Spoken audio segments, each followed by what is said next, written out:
यज कर्म का कर्ता कहलाता है यजमान। तेरा वस्तु ईश्वर उसको करते हैं प्रदान। यज कर्म का कर्ता कहलाता है यजमान। तेरा वस्तु ईश्वर उसको करते हैं प्रदान। यज कर्म का कर्ता कहलाता है यजमान। तेरा वस्तु ईश्वर उसको करते हैं प्रदान। धन बल के अभिमानी क्यों करता है अभिमान। धन बल के अभिमानी क्यों करता है अभिमान।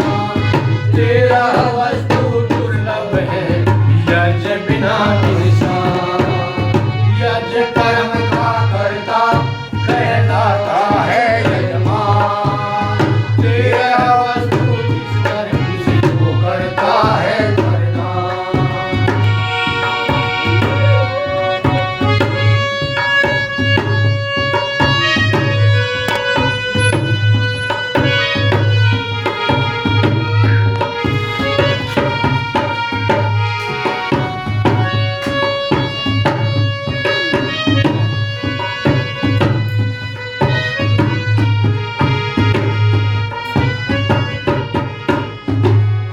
कौन सी है वो तेरा वस्तु। नीतिकार के पास गए लोग तो उससे पूछा कि भाई कौन सी तेरा वस्तु है जो परमात्मा यज करने वाले को प्रदान करता है।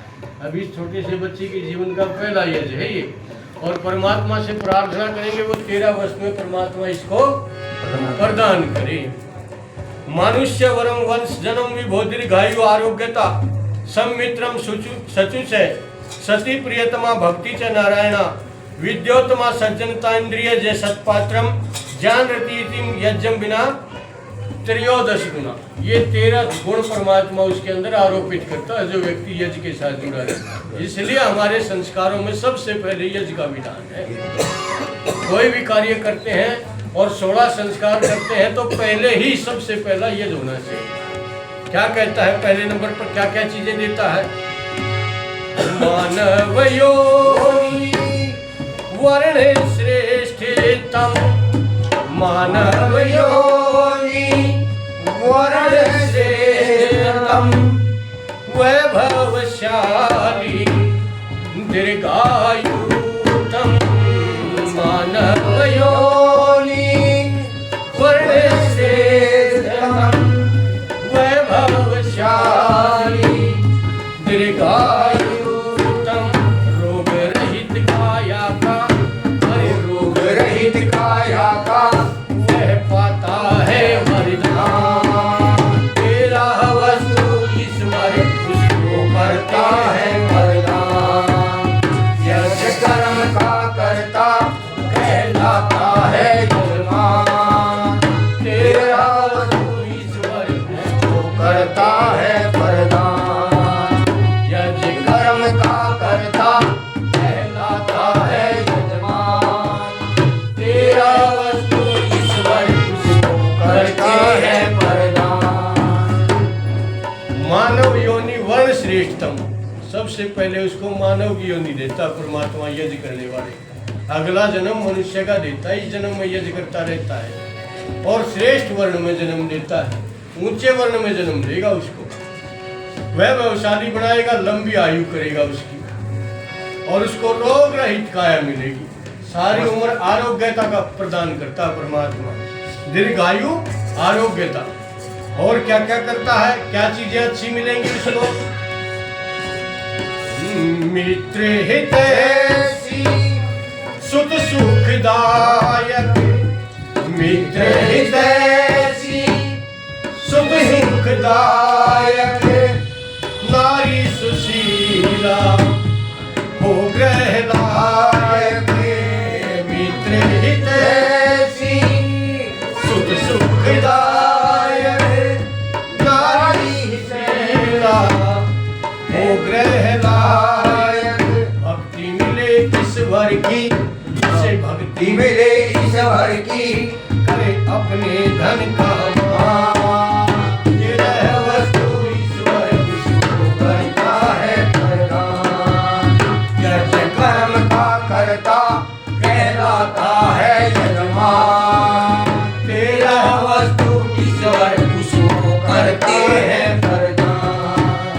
यज्ञ कर्म का करता कहलाता है यजमान। तेरह वस्तु ईश्वर उसको करते हैं प्रदान। मित्र हितैषी शुभ सुखदायक, उसको मित्र मिलेगा तो अच्छा मिलेगा, और पुत्र मिलेगा शुभ सुखदायक, बेटा भी आज्ञाकारी मिलेगा। इंद्रिय जो बनाएगा परमात्मा, उसकी इंद्रियां वश में रहेंगी, अपने मन आदि इंद्रियां जो है वो वश में रहेंगी।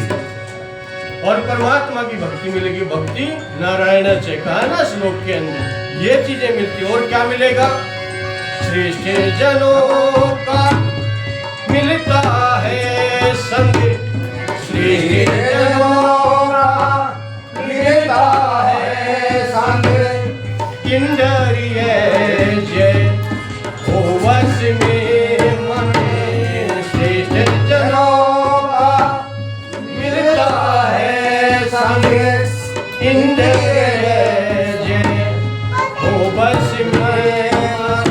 पात्र परख देता है, पात्र परख देता है अपने धन का जान। तेरह वस्तु ईश्वर उसको करते हैं प्रदान। यज्ञ कर्म का करता कहलाता है यजमान। तेरह वस्तु ईश्वर उसको करते हैं प्रदान। धन बल के अभिमानी क्यों करता है अभिमान। धन बल के अभिमानी क्यों करता है अभिमान। तेरह वस्तु दुर्लभ है यज्ञ बिना निष्काम। श्रेष्ठ जनों का मिलता है संग, उसको जितने भी मनुष्य मिलेंगे श्रेष्ठ मनुष्यों का संग मिलेगा उसको। और इंद्रिय से उसको परमात्मा बनाएगा। और अंत में क्या महिमा बताई, इसलिए इसको श्रेष्ठ कर्म कहा है यज्ञ को। संसार के जितने कर्म हैं उन सब में यज्ञ जो वही श्रेष्ठ कर्म है। सब कर्मों में श्रेष्ठ कर्म श्रेष्ठ कहलाता है। थोड़ी देर बाद में बात कर लेना माता जी आप, हाँ। फिर भी बता लोगे आप थोड़ी ही देर का कार्यक्रम हमारा। अति सर्वोत्तम यज्ञ कर्म है। अति सर्वोत्तम यज्ञ कर्म है। प्राणी मात्र का यही धर्म है। अति सर्वोत्तम यज्ञ कर्म है। प्राणी मात्र का यही धर्म